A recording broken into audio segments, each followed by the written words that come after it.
ganun. Bulacan, tapos Manila, pares naman 8 oras. Magkaiba ng sahod. Dahil sa bantay siya na. Diba? Pares naman mga gumagawa, manggagawa. Parehas na makita kain. Pares 8 oras, parehas. Tapos ang sahod magkaiba. Pero may mga tao pa rin na kahit na syempre, mahirap ang buhay. Kahit na ganun lang ang sahod na halimbawa 450, nagtatrabaho pa rin sila, diba? Kahit mababa. Kasi nga, mahirap. Tsaka mahirap yung buhay. Syempre sa araw-araw po talaga gumagastos, diba? Araw-araw kumakain. Kaya pagtsatsagaan nila kahit 450. Diba? Kesa wala. Si Paulina, 39 years old, at dito nanginirahan sa Valenzuela, at may 2 akong anak.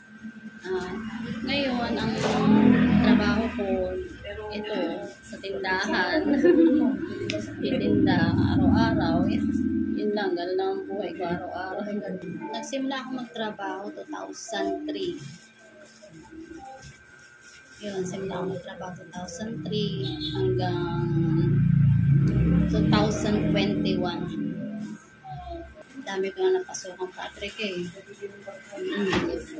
sa garments, ang pagtrabaho namin ako sa garments, nakapag-stage na nga rin. Stage. Yan, mga factory, karamihan factory. Manggagawa. Puro kontak. Alam mo, kasi ang tawag ko, nagtrabaho ko. Di ba ang kontrata lang is 5 months? Alam mo, 6 months ako niyan. 6 months. Dire-diretso. Pero sabi kasi, kumbaga, pag ganun daw magpa sa kontrata, may posibilidad na maging regular ka, di ba? Tama ba?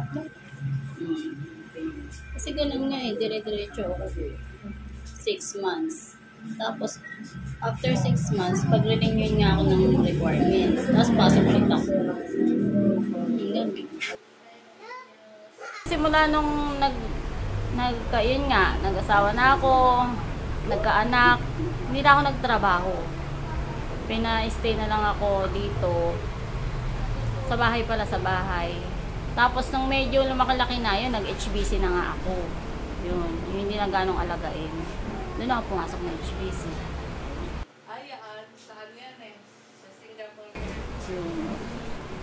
Pero kahit na maliliit yan, yung gampanin talaga yung bilang nanay, talagang laba, bitbit. Nakakalong dito. Kukusot ako, ganyan. Maliligo ako, mahaw ka muna sa drum. Kahit di kong uwa ko yun. Ganon, kahirap ang nanay. Hindi, ayaw na kapag-trabahuin. Sabi ko nga, pasarado na lang natin to. Sabi ko ganon, sarado na lang. Tatrabaho ako talaga ng sabi ko ganon. Ayaw. Kasi iniisip niya, gigame ka lang. Tapos pagka, sabi, pag panggabi, kunwari panggabi ka, pero sa iba ka matutulog.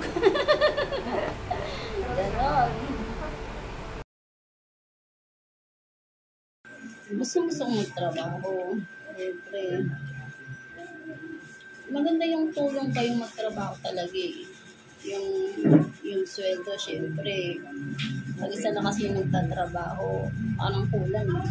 Kulang sa mga gastusin. Nagtitipid ka.